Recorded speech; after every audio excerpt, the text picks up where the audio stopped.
Sup guys, Catastrophe here. So basically on Saturday I went to go and see Moana in the theaters. I know that this is very late as opposed to other people, but I've just had so much on my plate to go and watch the movie. So I went to see it and oh my gosh, it's amazing.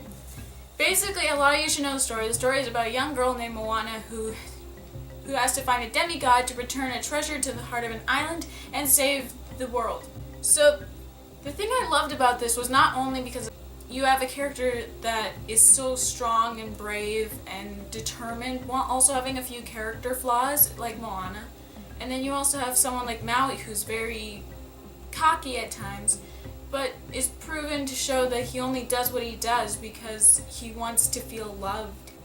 I won't say it's like a Beauty and the Beast kind of scenario because that was more romantic, but it's kind of like looking past someone's flaws to accepting who someone is or accepting who you are as a person. And that's really cool. I really like that. I gotta say, the humor actually held up in this movie. Like, sometimes it doesn't hold up in animated movies like Ice Age 5, but this one did have good comedic moments, most of them from Maui, which were actually funny and actually had me laughing. The animation, I think, might have been one of the coolest things about this film because you can't help but feel that it's realistic. Like, at the end they'll show the credits and they'll show like props or plants from the movie and you're like, is that a photograph? It was really well done. I really enjoyed watching the choreography of the characters, the way their hair moved, the way their bodies moved, the way the water moved, the way the environments worked, the graphics of the enemy or the lighting. It all held together so well. Now, I will say that the ending was a little bit anticlimactic. I was expecting it to be a bit more high-strung with like lots of swelled up music. It wasn't something like The Lion King or The Little Mermaid where they take down the villain, but it was really well done and I still enjoyed it.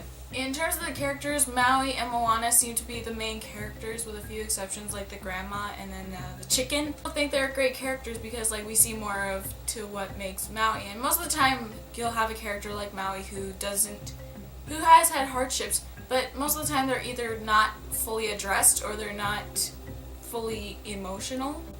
So to have a character who has like a lot of emotional baggage and a lot of character flaws is actually really cool, and having someone like Moana who is easily torn by being like Ariel and deciding she wants to do more with her life, or deciding that she needs to take care of her kingdom like Pocahontas, it's still really well done, so I enjoyed it. The thing that made this one of the best things ever had to be the music. Now, of course, we have someone who's worked with The Lion King, Mark Mancina, to help with the music, so that's one of the reasons why it's cool. The music itself, I wouldn't say is better than something like The Lion King or like Frozen or Tarzan in some cases, or Princess and the Frog. Princess and the Frog had great music. But I will say that this music was really well done. Like, you have songs like How Far I'll Go, which is a very great emotional ballad.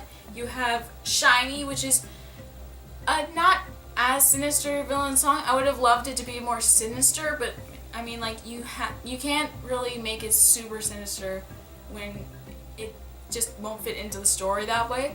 And then you have a song like You're Welcome, which I've been listening to on repeat for like 3 days. You're Welcome has to be one of the main jewels of the movie besides How Far I'll Go.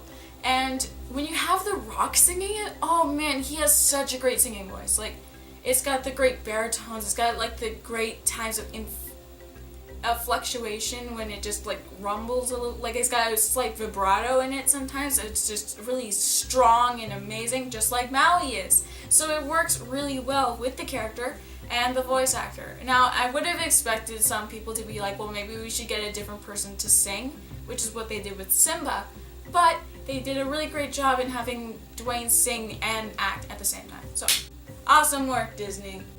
The only problem I actually have with this movie was the fact that they didn't keep the pig in the movie. I was expecting the pig to be in that movie and it wasn't really. It was mostly about the chicken.